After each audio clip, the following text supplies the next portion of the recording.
మరి ఇక్కడికి వచ్చేప్పటికి అక్కినేని నాగేశ్వరరావు పక్కన సుజాత హీరోయిన్ గా నటించారు. అంతకుముందు ఏడంతస్తుల మేడ.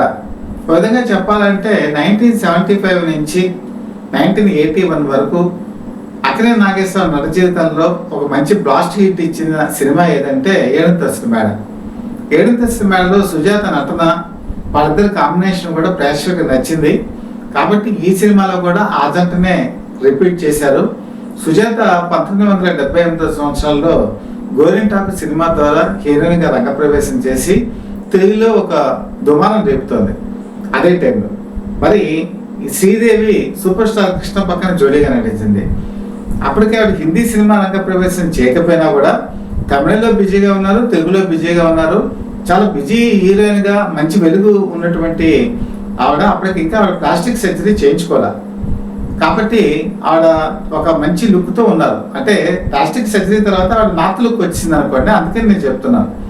సరే, ఇటువంటి తరుణంలో వాళ్ళిద్దరూ జంట కూడా అందరినీ కూడా ఆకట్టుకోవడం జరిగింది. అయితే ఇక్కడ చెప్పుకోవాల్సిన విషయం ఏంటంటే సుజాత ఒక విధంగా సీనియర్ హీరోయిన్, శ్రీదేవి కంటే ముందే హీరోయిన్ అయింది. కాకపోతే బాలనటిగా శ్రీదేవి సుజాత కన్నా ముందు నటించింది. ఈ సినిమా రిలీజ్ అయిన తర్వాత వీళ్ళిద్దరి మధ్య ఒక కాంట్రవర్సీ వచ్చింది. అదేంటంటే ఒక తమిళ్ పత్రిక ఇంటర్వ్యూకి ఇచ్చినప్పుడు సుజాత ఒక అనాలోచితంగా ఒక కామెంట్ చేసింది. నేను శ్రీదేవి సినిమాలు చూస్తున్నాను, అంగాంగ ప్రదర్శన చేస్తుంది, స్విమ్మింగ్ డ్రెస్ అవి వేస్తుంది, ఇలా సినిమాలు తీసుకొని ఇలాంటివి చేయటం వల్ల ఆవిడకి సినిమా అవకాశాలు దక్కుతున్నాయి అన్న భావంలో ఒక కామెంట్ చేసింది. జనగా సుజాత చాలా సాఫ్ట్ పర్సన్, ఎవరి మీద కామెంట్ చేయదు. కరెక్ట్గా ఇదే టైంలో శ్రీదేవి కూడా ఈ కామెంట్స్ చూసింది. చూసి తను కూడా తన అభిప్రాయం వెలువచ్చింది.